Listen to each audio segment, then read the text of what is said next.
I never believed in the kind of horror stories where the victim knows something is wrong but keeps going anyway. I used to think people like that were stupid. Now I understand. Because fear doesn't arrive screaming, it arrives whispering. It tells you you're tired. It tells you you're imagining things. It tells you to stay quiet.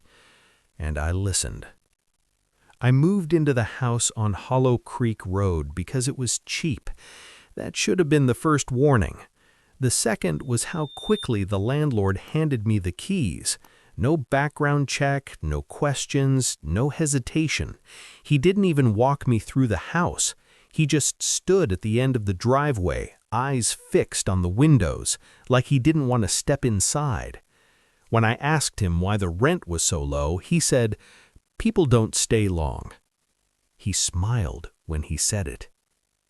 The house itself wasn't ugly. Old, yes, but charming. Wooden floors that creaked underfoot, narrow hallways, and a staircase that curved upward like a spine. The air smelled faintly of dust and something metallic, like old pennies. The first night was quiet, too quiet. No wind, no insects, no distant traffic, just silence so heavy it felt like pressure on my ears. I told myself it was peaceful. I was wrong. It started with sounds. At first, it was just footsteps upstairs after I had already gone to bed. Slow, deliberate steps, heel to toe, crossing the hallway above my room. I lay frozen under the covers, holding my breath, waiting for them to stop. They always did. Right above my door. Then came the breathing. Soft, wet, close. I could feel it through the wood. I checked the house every morning, every room, every closet, every corner. Nothing. No signs of anyone else. But things moved. My chair would be turned toward the hallway when I remembered leaving it facing the window. Cabinets would be open, lights would be off that I knew I left on. And then there were the marks. Scratches on the inside of my bedroom door. From the outside. I stopped sleeping after the third night. That's when the whispers began. Not voices, more like thoughts that didn't belong to me. They slid into my mind while I lay awake, eyes burning, heart pounding. Don't look. Stay still. It knows when you move. I didn't know what it was, but I believed it. On the seventh night, I heard my name, clear as day, spoken in my own voice. It came from downstairs. Come here. I cried silently into my pillow, biting my lip to keep from screaming. My body wanted to run. My mind told me I was losing it. Then my bedroom door handle turned. Slowly, carefully, testing. That's when I saw it. A shadow slipped through the gap beneath the door, too tall, too thin. It moved like liquid, stretching along the floor, climbing the walls. The air grew cold and the smell of metal returned, stronger now, sharp and choking.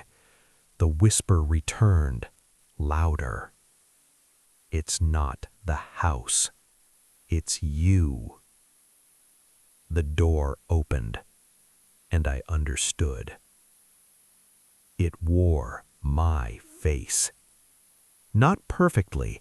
Something was off. The eyes were wrong, too empty, too patient.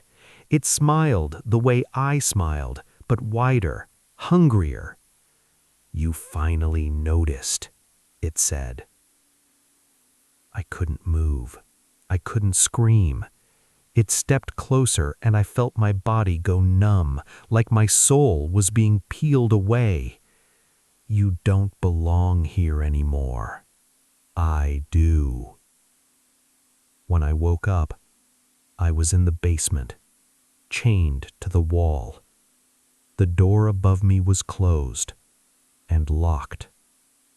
I screamed until my throat bled. No one came. Days passed, or maybe weeks. Time dissolved in the dark. I heard footsteps above me. My footsteps. My voice laughing, living. The thing wore my life like a coat. Eventually, the whispers returned. You can stop fighting. There's room for you here. I felt myself fading. That's when I realized the truth. The house doesn't kill you. It replaces you. If you're hearing this now, it means someone new has moved in. If the house feels quiet, if you hear footsteps when you're alone, if you think you're imagining things, you're not. And if you see yourself standing in the hallway smiling, run. Because I didn't. And I'm still here, locked in the dark, waiting for you to take my place.